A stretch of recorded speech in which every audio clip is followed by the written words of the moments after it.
Ada banyak cerita di Vision Plus Original Series. Download sekarang.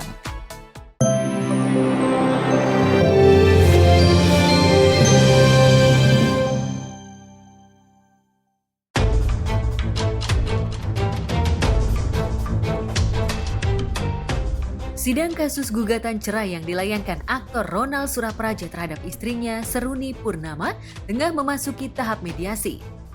Kemarin Majelis Hakim Pengadilan Agama Jakarta Selatan kembali menggelar sidang cerai dengan agenda mediasi antara keduanya secara tertutup, dihadiri kedua belah pihak termasuk Ronal dan Seruni. Usai sidang, kuasa hukum Seruni membocorkan beberapa isi tuntutan dalam mediasi. Salah satunya terkait keberatan Ronal atas nafkah idah dan mut'ah yang sedianya dipatok 1,7 miliar. Tapi Ronal hanya menyanggupi sebesar 80 juta rupiah. Mengajukan gugatan rekonvensi.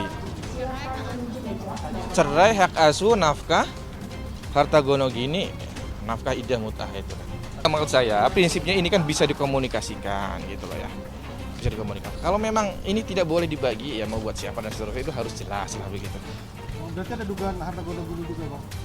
Oh iya, kami minta harta gonogini itu dibagi semua. Ada sejumlah tanah dan kendaraan. Mengenai besaran berapa itu tunjangan sebagainya, ada nafkah dalam masa idah ada karena dicerai, karena ditalak. Suami yang mentalak itu wajib memberikan nafkah idah selama masa idah 3 kali suci setelah adanya putusan cerai. Negara tidak mewajibkan si A wajib memberikan sekian rupiah, nggak ada kewajiban.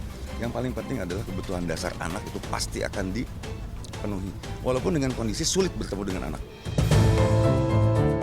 Sementara terkait kebutuhan anaknya, pria kelahiran Bandung Mei 1977 itu menyanggupi pemberian nafkah sebesar 20 juta untuk anaknya. Tapi pihak Seruni kabarnya masih menolak angka tersebut lantaran ada banyak kebutuhan anak selain kebutuhan sekolah. Pak Ronald ini menurunkan nafkah yang selama ini diberikan. Lebih dari 50% dipotong. Sekarang persoalannya adalah kalau memang mau diperbaiki, ayo perbaiki. Tadi kan sudah ada permintaan dari pihak sebelah, kalau mau bermediasi, ayo kapan sama-sama. Duduk kita sama-sama, memediasikan masing-masing klien. Duduk yuk, dinginkan masing-masing, berikan pemahaman. Ini rumah tangga mau dilanjutkan atau bagaimana? Bukan bentuk ancaman, karena memang kewajiban kami secara syariat seperti itu. Ya, dan ini belum putus, belum ada talak 1 bain sugro, belum ada. Yang mengejutkan dalam sidang mediasi juga terkuak fakta lain jika Seruni selama ini mengaku telah mengalami kekerasan verbal dalam rumah tangganya. KDRT psikis ini kabarnya sudah dialami Seruni sejak tahun 2018 hingga puncaknya di tahun 2021, terutama ketika pasangan yang menikah sejak 2008 ini hubungannya mulai merenggang. Selama kurun perkawinan itu tentu mengalami pasang surut ya. Gitu. Ada harmonisnya, sudah ada anak 2 kan begitu. Ada juga sesekali kemudian Mbak Runi merasa tertekan. Karena ada keterangan dari psikolog juga yang pada intinya Mbak Runi butuh ke psikolog begitu ya untuk konseling akibat proses ini gitu ya. Benar atau tidak ya ini harus pengadilan. Kalau kami ini hanya menduga begitu kan. Hanya menduga. Ini kan kekerasan dalam rumah tangga tidak hanya fisik sebenarnya yang dialami Mbak Runi. Ya, kalau penjelasan dari Mbak Runi seperti itu. Juga ada dugaan gitu ya, kekerasan lain gitu yang dialami Mbak Runi. Jika memang ada KDRT, silakan dibuktikan ada mekanisme lain untuk ini, tidak di pengadilan agama kan begitu. Bisa melalui pelaporan pidana. Jika memang ada KDRT, bentuknya seperti apa, kapan, bagaimana kejadiannya. Nah ini yang kami minta juga jangan melebar kemana-mana gitu pembicaraannya. Kalau misalnya seperti apa psikisnya, evaluasi dari yang mana ini? Karena evaluasi KDRT itu bukan suka nyong-konyong berdasarkan kesimpulan pribadi menjadi KDRT. Nah ini harus hati-hati, jangan sampai statement ini berbalik. Kami punya bukti. Untuk psikis jelas ada keterangan dari psikolog. Tegas sekali itu kalau keterangan dari psikolog begitu ya. Demikian juga anak-anak ya. Anak-anak apakah penyebabnya Pak Ronald? Kalau anak-anak tentu tidak. Karena memang kondisi rumah tangga kedua orang tuanya kira-kira begitu ya. Tapi kalau untuk Mbak Runi maka ya penyebabnya karena Pak Ronald gitu lah. Pihak Ronal sendiri menepis anggapan soal KDRT psikis. Sebaliknya, sejak tahun 2018, cekcok hebat mulai terjadi. Salah satunya dipicu karena sang istri dianggap Ronald tak menghargai orang tuanya. Ini versi dari Pak Ronald ya, karena tentu saksi dari mereka. Penyebab utama itu apa, itu tidak tahu. Karena mereka tidak pernah mengetahui percekcokan di depan mata secara langsung begitu. Nah, versi dari mereka bahwa Mbak Runi itu dibilang tidak menghormati orang tua, menghormati mertuanya. Sementara kubu Seruni juga menyebut ada dugaan pihak ketiga dalam kisruh bahteranya. Bahkan Seruni menyebut ada aliran uang atau nafkah dari Ronald ke orang ketiga. Namun tak jelas siapa orang ketiga yang dimaksud. Mungkinkah kekasih Ronald atau ibundanya yang diberi nafkah oleh Ronald? Saya tidak tahu lah ya. Saya kan hanya berdasarkan bukti yang saya miliki gitu ya. Ada bukti transfer misalnya ya, dari rekening Pak Ronald ke pihak lain misalnya ya. Pihak ketiga, bukan orang ketiga, pihak ketiga. Jadi ini artinya tidak selalu kaitannya dengan perselingkuhan begitu ya. Ada pihak lain gitu ya yang kemudian ditransfer.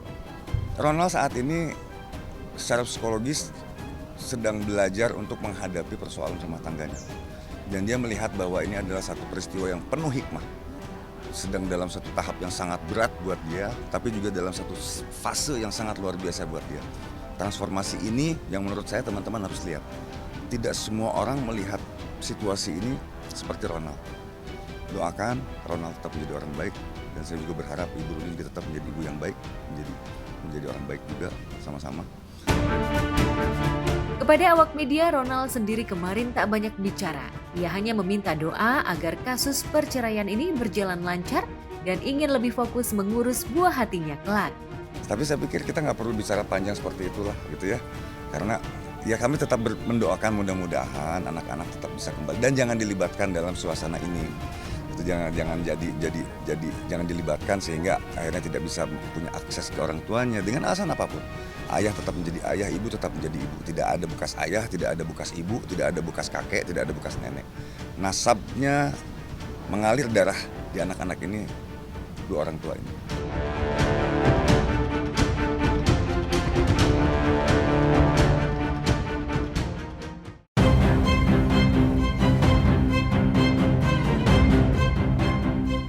Di tengah kisah memanasnya mahligai Ronald dan Seruni yang terancam karam, nyaris di waktu bersamaan, yakni di Pengadilan Agama Jakarta Selatan, mencuat kabar jika komedian Caesar Putra Aditya telah mencabut gugatan cerainya terhadap sang istri, Almaratu Intan. Keterangan itu mencuat dari keterangan Humas Pengadilan Agama Jakarta Selatan. Untuk nama tersebut memang telah mendaftar di Panitiran Pengadilan Agama Jakarta Selatan tertanggal 2 Juni 2022. Namun ketika persidangan tanggal 14 Juni 2022 pemohon menyatakan mencabut permohonan atau mencabut gugatannya. Kalau para pihak mencabut gugatannya, sementara baru sidang pertama dan saat itu juga termohon atau lawannya tidak hadir sehingga pencabutan tersebut tidak perlu konfirmasi kepada pihak lawannya. Mantan suami Indah Dari ini diketahui telah melayangkan gugatan cerainya pada 2 Juni 2022 lalu terhadap sang istri Almaratu Intan. Namun entah mengapa kurang dari 2 pekan, yakni pada tanggal 14 Juni lalu, Caesar kemudian mencabut gugatannya dengan alasan pribadi. Oh saya, ya karena memang mau gimana hidup kita harus berdampingan. Anjay, kalau sendirian kita seperti tulang tak bersayap. Anjay. Alasan mencabut ya itu hak pemohon atau hak penggugat. Kenapa dia mencabut tidak jadi untuk melanjutkan perkaranya. Untuk selanjutnya kami tidak dapat memberikan informasi karena itu yang kami dapat. Caesar sendiri pernah menikah dengan Indah Dari pada tahun 2014 silam. Kala itu pamor Caesar sebagai komedian yang punya kepiawaian berjoget memang tengah meroket. Tapi setelah pernikahan itu hanya bertahan selama 4 tahun. Selama menikah dengan Indah Dari dan memilih hijrah, tapi perlahan pamornya redup. Ia kemudian bercerai dari Indah Dari pada tahun 2018.